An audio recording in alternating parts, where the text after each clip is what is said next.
ઓમ શ્રી ગણેશાય નમઃ.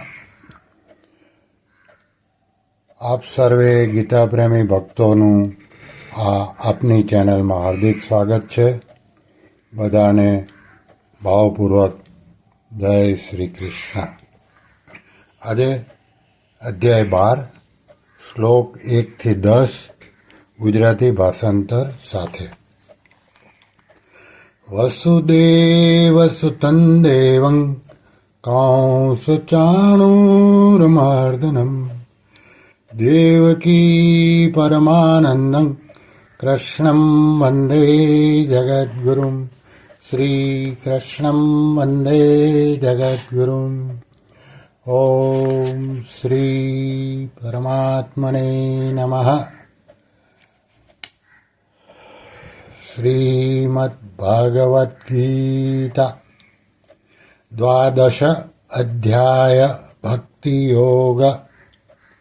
અર્જુન ઉવાચ એવં સતતયુક્તાએ ભક્તાસ્ત્વાં પર્યુપાસતે યે ચાપ્યક્ષરમવ્યક્તં તેષાં કે યોગવિત્તમા. અર્જુન બોલ્યા, જે અનન્ય પ્રેમી ભક્તજનો હમણાં આપે જણાવ્યું એ પ્રકારે નિરંતર આપના ભજન ધ્યાનમાં રચ્યા પચ્યા રહીને આપ સગુણ સ્વરૂપ પરમેશ્વરને ભજે છે, અને બીજા ભક્તો જે કેવળ અવિનાશી સચ્ચિદાનંદ ઘન નિરાકાર બ્રહ્મને જ ઘણા ઉત્તમ ભાવે ભજે છે, એ બંને પ્રકારના ઉપાસકોમાં વધુ ચઢિયાતા યોગવેત્તા કોણ છે? શ્રી ભગવાન વાચ મય્યાવેશ્ય મનો યે માં નિત્યયુક્તા ઉપાસતે શ્રદ્ધયા પર્યોપેતાઃ તે મે યુક્તતમા મતાઃ.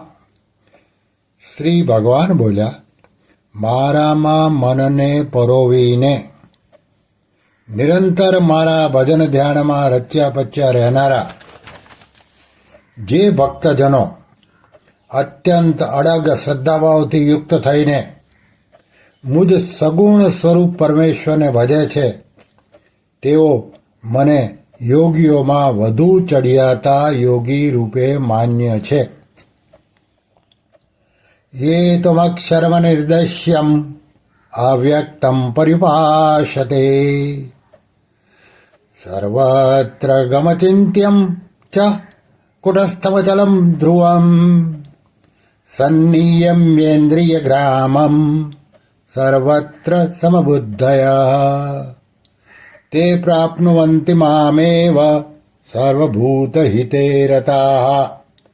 પરંતુ જે ભક્તો ઇન્દ્રિયોના સમુદાયને સારી પેટે વશમાં કરીને મનબુદ્ધિથી પર સર્વવ્યાપક કોઈ પણ રીતે નિર્દેશ ન થઈ શકે એવા સદા એકરસ રહેનારા નિત્ય અચળ નિરાકાર અવિનાશી સચ્ચિદાનંદ ઘન બ્રહ્મને નિરંતર એકાત્મ ભાવે ધ્યાન કરતા ભજે છે, એ સઘળા ભૂતોના હિતમાં રત રહેનારા અને સૌમાં સમાન ભાવ રાખનારા યોગીઓ મને જ પામે છે.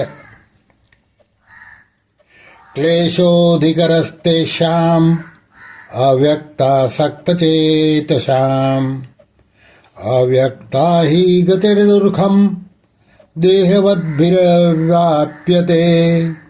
પણ સચ્ચિદાનંદ ઘન નિરાકાર બ્રહ્મમાં મન પરોવનાર માણસોના સાધનમાં પરિશ્રમ વધુ છે, કારણ કે દેહાભિમાનીઓ વડે અવ્યક્ત વિષયક ગતિ ઘણું દુઃખ વેઠીને પ્રાપ્ત કરવામાં આવે છે. અર્થાત દેહાભિમાન રહેવાને લીધે નિર્ગુણ બ્રહ્મની પ્રાપ્તિ દુષ્કર છે.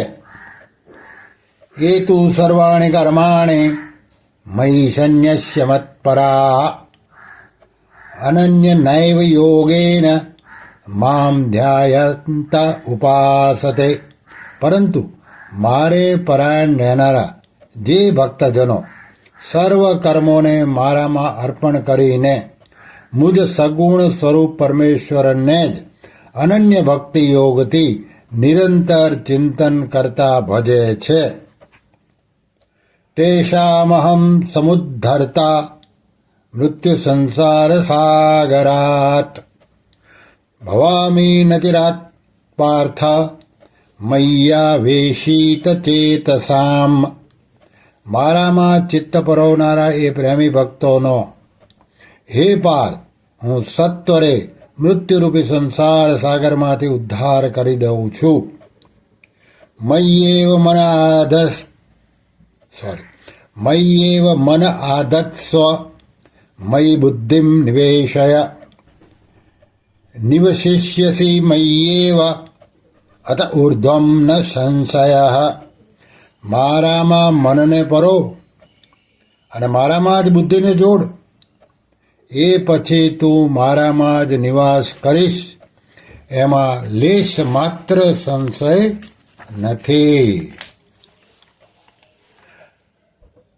અથ ચિત્તમ સમાધાતુમ ન શક્નોષિ મયી સ્થિરમ અભ્યાસ યોગેન તતો મામિચ્છાપ્તુ ધનંજય. જો તું મનને મારામાં અચળ ભાવે સ્થાપવા સમર્થ ન હોય તો હે ધનંજય, અભ્યાસ રૂપ યોગ દ્વારા મને પામવાની ઈચ્છા કર. હવે અભ્યાસને સમજીએ. ભગવાનના નામ અને ગુણોનું વર્ણન, શ્રવણ, કીર્તન, મનન તેમજ શ્વાસ દ્વારા જપ અને ભગવત પ્રાપ્તિ વિષયક શાસ્ત્રોનું પાઠન આદિ પ્રયત્નો ભગવત પ્રાપ્તિ માટે વારંવાર કરવાનું નામ અભ્યાસ છે. અભ્યાસેપ્ય સમર્થોષિ મત્કર્મ પરમો ભવ મદર્થમપી કર્માણિ કુર્વન સિદ્ધિમવાપ્સ્યસી. જો તું ઉપર જણાવેલા અભ્યાસમાં પણ અસમર્થ છે તો કેવળ મારે અર્થે કર્મ કરવાને જ પરાયણ થા. મારે અર્થે કર્મોને કરતો રહીને પણ તું મારી પ્રાપ્તિ રૂપી સિદ્ધિને જ પામીશ. અહીંયા હવે પરાયણને સમજીએ.